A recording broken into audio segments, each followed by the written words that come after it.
Our scripture lesson today is taken from the Gospel according to Luke, chapter 17, verses 11 through 19. On the way to Jerusalem, Jesus was going through the region between Samaria and Galilee. As he entered a village, 10 lepers approached him. Keeping their distance, they called out, saying, "Jesus, Master, have mercy on us." When he saw them, he said to them, "Go and show yourselves to the priests." And as they went, they were made clean. Then one of them, when he saw that he was healed, turned back, praising God with a loud voice. He prostrated himself at Jesus' feet and thanked him, and he was a Samaritan. Then Jesus asked, "Were not 10 made clean? But the other 9, where are they? Was none of them found to return and give praise to God except this foreigner?" Then he said to him, "Get up and go on your way. Your faith has made you well." Well, there was an episode a couple of years ago, and in fact, I showed this video before, but it's just one of my favorite things. Garen remembers this from a few years ago. What happened was a squirrel had gotten into that little courtyard area that's in the middle of the church grounds. But because there used to be a bunch of vines in there, and the vines were starting to attack the walls and stuff like that, we had somebody remove all the vines. And so it's just sheer walls in there. So this squirrel had somehow come over the roof, gotten into that courtyard, and couldn't get out.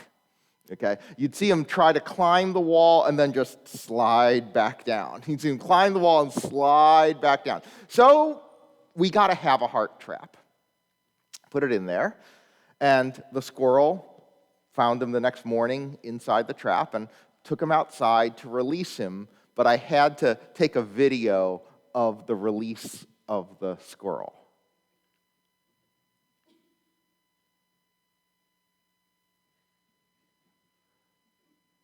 Just darts out. See, slow motion. He just zooms out for that tree. I wonder what you do when you escape a difficult situation. What's your response? How many of you have been in a tough time in your life, and when you escaped, what did you do? When you were freed from it, what did you do? Did you seek the familiar? Did you go back to your old ways? Or do you learn from it? All right? Do you reflect on it and think about, what happened to me what happened to me in that situation? How did I get out of it? What did I learn from it? See, I think that's a piece of what's at issue here. Now, the story begins with Jesus traveling in this region between Samaria and Galilee. So it's an area between Jewish territory and Samaritan territory, all right? And as you know through the scriptures, they do not like each other at all, okay? So he's traveling in this area that's a border area between two groups of people who really do not like each other. And so it makes perfect sense that in this kind of no man's land area is a place where lepers have congregated. So the lepers, who are not allowed to be near anybody because for fear of catching the disease, are in this area, and they're doing what lepers were required to do. It says that they're keeping their distance because what they were required to do was to stay away from people and to make sure you didn't come. If they were near anyone else, they had to shout, "Unclean, unclean." Okay, to make sure that you knew to stay away from them. So this was their existence, was to live only with other lepers and shout "unclean" if someone was coming. Now, somehow they happen to understand who Jesus is and what kind of power Jesus has. And so they shout out to Jesus, but staying as far away as they're supposed to stay. They shout out to Jesus, "Jesus, Master, have mercy on us." And that's a critical part of the first story, of the first part of the story, where they're just asking for mercy. "Jesus, please have mercy." And what he says to them is, "Go and show yourselves to the priests." Now notice, they weren't healed yet. All right? It says, as they went, they were made clean. Okay, so they weren't healed yet. But he just says, "Go and show yourselves to the priests." And showing yourself to the priests was an act of faith in and of itself, because they were still lepers, all right? And so he says, "Go and show yourselves," and they obey and they begin to go. Now, Why are they showing themselves to the priests? Well, there are a couple things here that are a little bit interesting in terms of what the functions are of clergy in different traditions and what even the name priest, what it refers to in a lot of ways. Okay, so for example, one of the priest's jobs is to pronounce things clean or unclean. So basically the priests were saying, you've violated a rule, you've touched something you shouldn't have touched, you are unclean for this period of time. After this period of time, or when things have cleared up, you are now clean again. That language actually continues into modern Christianity in terms of traditions that use the word priest versus traditions that don't. Okay? In our tradition, in the Reformed tradition, we do not use the term priest. Okay? And one of the reasons for that is you may notice that when we have things, especially in traditional liturgy like the prayer of confession, the people say we are forgiven. Okay? What we believe in what's called the priesthood of all believers. Okay? That you confess your sins to God and you believe, you pronounce your own forgiveness in the name of Christ. Of course, you don't have the power to forgive, only Jesus does, but you are pronouncing that, okay? In traditions where only the clergy say, in Jesus Christ you are forgiven, where it's the clergy who pronounce that you are forgiven and you don't make that pronouncement for yourselves, those traditions use the word priest, okay? Because that's a priest's job, to tell you that you're forgiven. Not my job. Not my title, okay? It's your relationship with God. It's your relationship with God. You are forgiven through your faith. You know it. You own it. It's yours. You don't need someone telling you that. I teach you about it. That's why our job, our official role in the Presbyterian Church is called teaching elder, because our job is to tell you about it. You don't know about it. You don't know about it unless someone teaches you about it. So our job is to teach you about it, but not to pronounce it. So, I'm not a priest. But Leviticus 13 is full of these things about skin diseases. And so it gets to this level of specificity. See here in Leviticus chapter 13, verse 17, the priest shall examine him, and if the disease has turned white, the priest shall pronounce the diseased person clean. He is clean. The entire of Leviticus 13 is all about different skin diseases and what you have to do. Now, I've never asked a dermatologist friend to read it and tell me, is this actually accurate? Is this how this works? I'll bet it actually reasonably is. But it goes down to things like the color of hairs in like moles and stuff like that. It sits there and says if the hair is embedded in the mole and it's white and blah, blah, blah, blah, blah. I mean, it really gets down to a pretty sophisticated level of detail as an instruction manual for how to spot contagious skin diseases. All right? I'm not sure that will be like your evening devotional tonight, but it is interesting to read. Okay? And so the priest has the ability to restore them to resuming their lives. And so they needed the priest to say, you are clean, so that they would be permitted to go back to their families, so that they would be permitted to go to synagogue or go to temple again. If the priest didn't give them the all clear, they couldn't resume their lives. But that only works for people who are Jewish. See, the one turns back, the Samaritan. See, they go as a group. As lepers, they were one group of 10 people. They were collectively suffering together. They were calling out to Jesus together. Then along the way, one of them, when he saw that he was healed, turned back. And you wonder what's going on at this point. And a piece of it where they say he's a Samaritan is this. Once they're healed, they're not one group anymore. Once they're healed, they're now Jews and Samaritans. See, once they're healed, the Samaritan can't go to a Jewish priest. The Samaritan won't be allowed in the temple. The Samaritan can't go with them where they're going. He's going to be rejected if he gets there. So he can't go. He's got nowhere to go. When he had nowhere to go, he goes back to Jesus.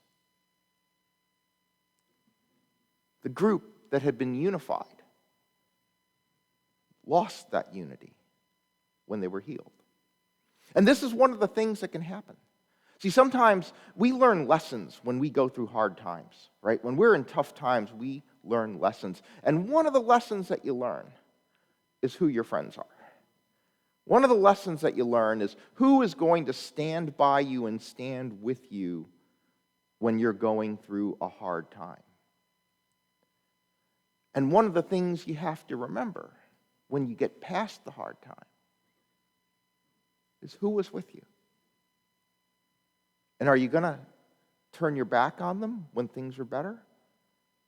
Or are you going to remember who you were with?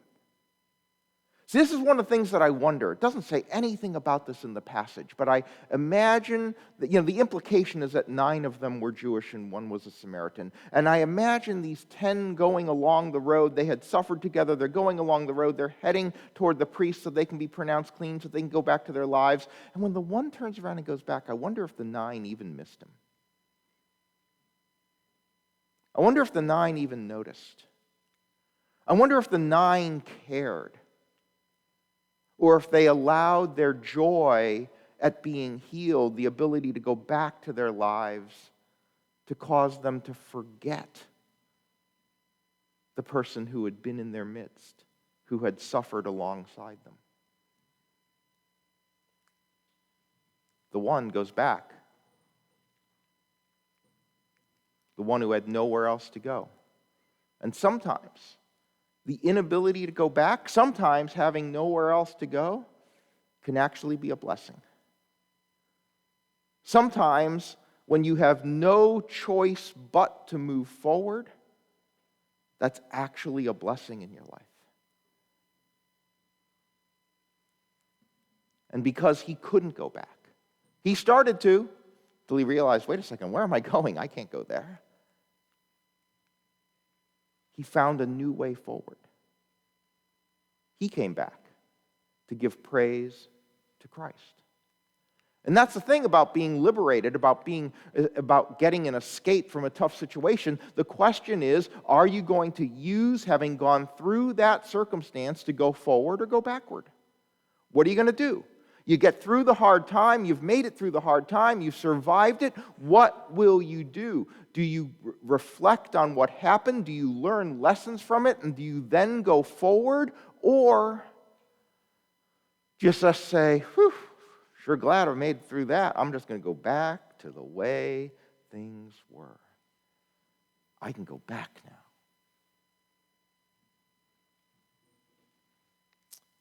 Jesus says to him, get up and go on your way. Your faith has made you well. And here's the thing. Didn't talk about faith before. See, remember what the 10 said to Jesus when he went? He said, have mercy on us. And Jesus did. Jesus had mercy on the 10. And he healed the 10 of their leprosy.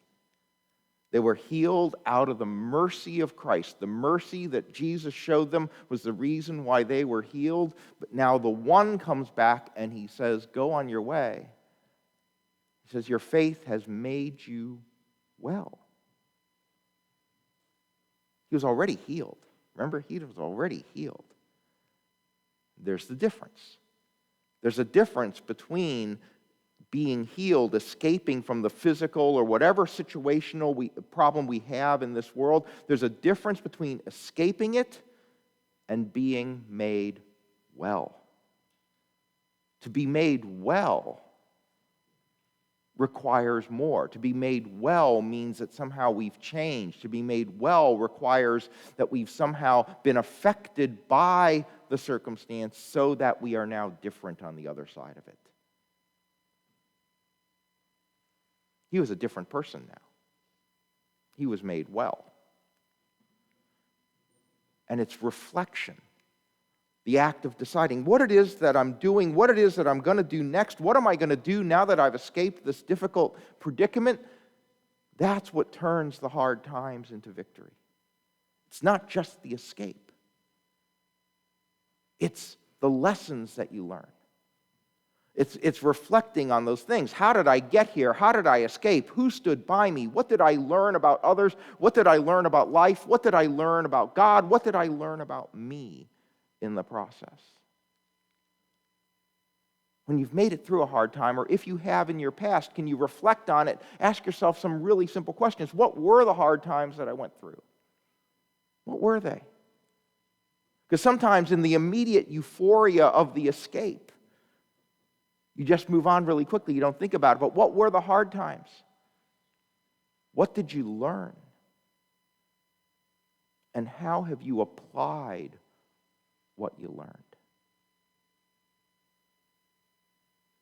Can you think about that? Can you think about it this week? Think about, what have I made it through? What did I learn? And how have I applied the learning? Because sometimes the best way to express gratitude is through change. Sometimes the best way to express your gratitude for having gotten through a difficult time is to emerge better, to have been made well, to see life differently. So I don't think this passage is about just gratitude per se. I think it's about the particular way of showing gratitude, which is to show it through a life lived differently. Because I don't think it's a story of 9 ungrateful people and 1 grateful person. I think really it's a story of 10 who were healed, but only 1 who was changed.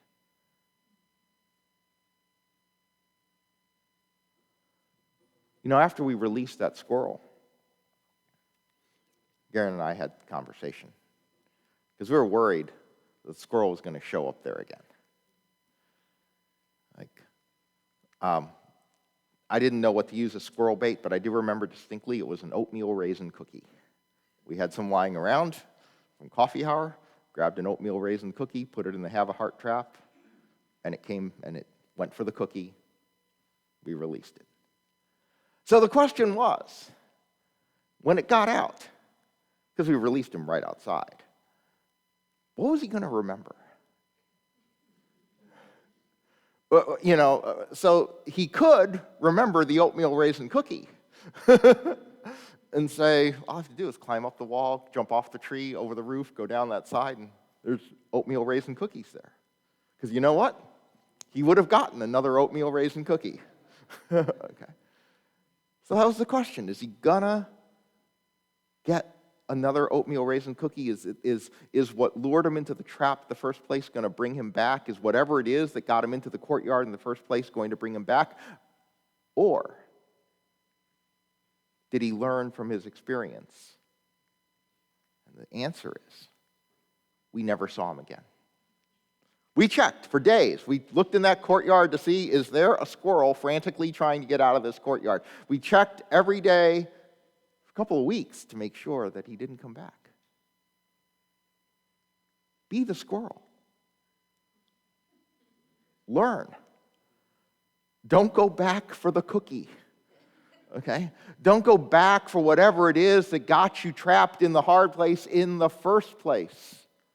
Learn from your hard times, and you learn by reflecting on them. Learn. Remember who your friends were. Remember how you got out. Remember the grace of God that helped you escape your tribulations. And then don't go back. Be changed. Be the squirrel. Amen.